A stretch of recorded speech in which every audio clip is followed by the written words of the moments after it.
Welcome to அரிஸ்காம் channel. இன்றைக்கி பார்த்தீங்கன்னா சூப்பராக டெம்ப்ட் ஆகிற மாதிரி வாயில் வச்சோடனே கரையிற மாதிரி சூப்பரான ஸ்வீட் ரெசிபி தாங்க பார்க்க போகிறோம். பாருங்க, பார்க்குறக்கு எவ்வளோ ஸ்பான்ச்சியாக சாஃப்ட் அண்ட் ஸ்வீட்டாக டெம்ப்ட் ஆகிற மாதிரி இருக்குல்ல. இதுக்கு தேவையானது பார்த்திங்கன்னா 1 கப் ரவை இருந்தால் போதும். அல்டிமேட்டான ரெசிபி, வீட்டில் செஞ்சு கொடுக்கலாம். குழந்தைங்க வீட்டில் இருக்காங்களா, கண்டிப்பாக ட்ரை பண்ணி பாருங்கள், நல்லாவே இருக்கும். இப்போ பார்த்தீங்கன்னா அதுக்கு தேவையான பொருள் பார்த்திங்கன்னா 1 கப் ரவை இருக்குது. அதை ஒரு பாத்திரத்தில் சேர்த்துக்குங்க. வறுத்த ரவை எடுத்துக்கோங்க. வறுக்காத ரவையாக இருந்தால் வறுத்து சேர்த்திக்கலாம். சேர்த்திட்டு இது கூட அதே கப்பில் 2 கப் பால், காய்ச்சி ஆற வச்ச பால். முக்கியமாக டிப் பார்த்துக்குங்க, காய்ச்சி ஆற வச்ச பாலாக இருக்கணும். இந்த பாலை சேர்த்துட்டு நல்லா கட்டி இல்லாமல் ஒரு கலந்து கலந்து விட்டுருங்க. இந்த பால் ரவையோட ஊறி வர்றதுக்கு கிட்டத்தட்ட அரை மணி நேரமாவது ஆகும். அந்த அரை மணி நேரம் அப்படியே விட்டுருங்க, ஒன்றும் செய்ய வேணாம். இந்த மாதிரி கட்டி இல்லாமல் கலந்து மட்டும் விட்டுட்டு அதை அப்படியே ஒரு 30 நிமிஷம் போல் மூடி போட்டு அப்படியே விட்டுருங்க. ரவை பாலில் ஊறி வரட்டும். ஒரு 1/4 மணி நேரம் கழிச்சு பார்த்திங்கன்னா இந்த மாதிரி நெய் ஒரு அதில் 1/4 கப் நெய் எடுத்துக்குங்க. அதை எடுத்துட்டு நெய் காஞ்சி வந்ததுக்கப்புறம் முந்திரி பருப்பு ஆப்ஷனல் தான். உங்களுக்கு வேணுன்னா சேர்த்திக்கலாம், வேணான்னா ஸ்கிப் பண்ணிடலாம். முந்திரி பருப்பை எந்த அளவுக்கு ட்ரை ரோஸ்ட்டாக உங்களால் வறுக்க முடியுமோ அந்தளவுக்கு வறுத்துக்குங்க. இதை வறுத்துட்டு இதை ஒரு தனியாக ஓரமாக நம்ம எடுத்து வச்சிடலாங்க. இந்த அளவுக்கு ட்ரை ரோஸ்ட்டாக இருந்தாலே போதும். இதுக்கு மேலே ரொம்ப ரோஸ்ட் பண்ண தேவையில்லை. இப்போ இதுக்கு கூட பார்த்திங்கன்னா 3/4 கப் சர்க்கரை சேர்த்துருக்கேன். இந்த 3/4 கப் சர்க்கரையை அப்படியே சேர்த்துடக்கூடாதுங்க. பாதிக்கு பாதியாக நம்ம எடுத்து இந்த நெய்யில் சேர்க்கணும். இதுதான் முக்கியமான டிப், பார்த்துக்குங்க. இதில் பாதிக்கு பாதியாக நம்ம சேர்க்க போகிறோம். சேர்த்துட்டு இந்த இது கூட பார்த்திங்கன்னா இதை கேரமலாக செஞ்சு கொண்டு வர போகிறோம். அடுப்பை முக்கியமான இது பார்த்திங்கன்னா அடுப்பை லோ ஃப்ளேமில் வச்சுக்குங்க. லோ ஃப்ளேமில் வச்சுட்டு நல்லா இந்த மாதிரி கேரமல் பண்ணி எடுங்க. கொஞ்சம் கொஞ்சமாகவே வந்துடும்.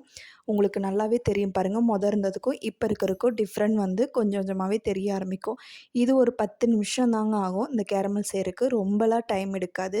பாருங்கள், முக்கால்வாசி வேலை முடிஞ்சிருச்சு. ஓரளவுக்கு வந்துருச்சு கேரமல். இது ஒரு 5 நிமிஷம் போல் இருந்தாவே ரெடி ஆயிருங்க. அவ்வளோதான், சூப்பராகவே ரெடி ஆயிடுச்சு. இதுக்கு மேலே விட்டிங்கன்னா கசப்பு தட்டும். அதனால் இதே கரெக்டான பக்குவம் தான். இப்போ ரவையும் பார்த்திங்கன்னா ஓரளவுக்கு ஊறி வந்துருச்சு. பாருங்கள் எந்த அளவுக்கு ஊறி வந்திருக்குன்னு. இப்போ நம்ம இந்த கேரமலோட இப்போ இதோட மிக்ஸை நம்ம சேர்த்துக்கலாங்க. இப்போ அடுப்பை ரொம்ப ரொம்ப கவனமாக கேட்க வேண்டியது, நீங்கள் அடுப்பை லோ ஃப்ளேமில் வச்சுக்கோங்க. இதை செய்யறப்ப பார்த்திங்கன்னா அடுப்பு லோ ஃப்ளேம்லேயே தான் இருக்கணும். இது ஊற்றின உடனே பார்த்திங்கன்னா ஓரளவுக்கு வெந்து வந்ததுக்கப்புறம் இப்போ மீதி இருக்க சர்க்கரையுமே இது கூட சேர்த்துடலாங்க. இந்த சர்க்கரை சேர்த்த உடனே கொஞ்சம் இலகி வர மாதிரி இருக்கும். ஆனால் ரவை பாருங்கள் சூப்பராகவே வெந்து வந்துருச்சு. எடுத்து விட்டால் லைட்டாக ஒட்டாத மாதிரி இருக்குது. இன்னும் ஒரு 5 நிமிஷம் போல் அடுப்பில் இருந்தால் ஃபுல்லாக ஒட்டாமல் வந்துடும். கடாயில் எடுத்து விட்ட உடனே ஒட்டாமல் வந்தாலே கரெக்டான கண்டென்சிக்கு ரெடி ஆயிடுச்சுன்னு அர்த்தங்க.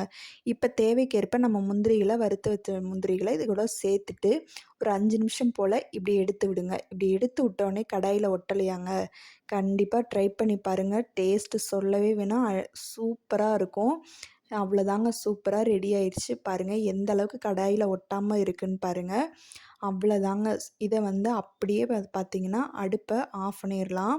சூப்பராக ரெடி ஆயிடுச்சு. இப்போ பார்த்திங்கன்னா இதை ஒரு நெய் தடவின பிளேட்டுக்கு அப்படியே மாற்றிடலாங்க. உங்களுக்கு அப்படியே சாப்பிட்றதா இருந்தால் கூட சாப்பிட்லாம், இல்லைன்னா நெய் தடவின பிளேட்டுக்கு மாற்றுறனா இருந்தால் கூட மாற்றிக்கலாம் நீங்கள். அவ்வளோதாங்க, பாருங்கள் எந்த அளவுக்கு கடாயில் ஒட்டாமல் வந்திருக்குன்னு பாருங்களேன். எந்த பக்கம் எடுத்து விட்டாலும் இந்த மாதிரி கடாயில் ஒட்டக்கூடாது. ஒட்டாமல் இருந்தாலே ஓரளவுக்கு ரெடி ஆயிடுச்சு பாருங்கள். 100க்கு 100 கொடுக்கலாங்க, சூப்பராகவே இருக்கும் பாருங்கள். இப்போ அடுத்து பார்த்திங்கன்னா இப்போ கடாயில் எந்த அளவுக்கு ஒட்டாமல் வந்துருச்சு பாருங்கள். எல்லாமே எடுத்து இந்த பிளேட்டுக்கு மாற்றியாச்சு.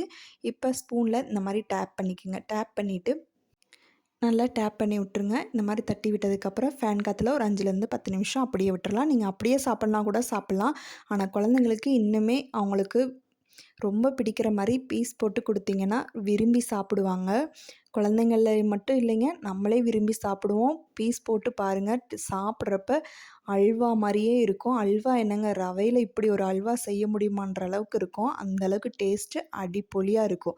சாஃப்ட் அண்ட் ஸ்வீட்டாக சூப்பரான 10 நிமிஷத்தில் ரவா அல்வா சூப்பராக டெம்ப்டாக ரெடி ஆயிடுச்சுங்க. உங்கள் இந்த ரெசிப்பியை செஞ்சு பார்த்துட்டு மறக்காமல் எப்படி இருக்குன்னு கமெண்ட் பாக்ஸில் கமெண்ட் பண்ணுங்கள். பாருங்கள் எவ்வளோ ஒரு ஸ்பான்ச்சியாக இருக்குதுன்னு பாருங்கள். சாப்பிட்றப்பயே வாயில் வச்ச உடனே கரைஞ்சிரும். இந்த வீடியோவை உங்கள் ஃப்ரெண்ட்ஸ் அண்ட் ஃபேமிலிக்கு ஷேர் பண்ணுங்கள். மறக்காமல் நம்ம சேனலை சப்ஸ்கிரைப் பண்ணி வச்சுக்கோங்க. தேங்க்யூ ஃபார் வாட்சிங்.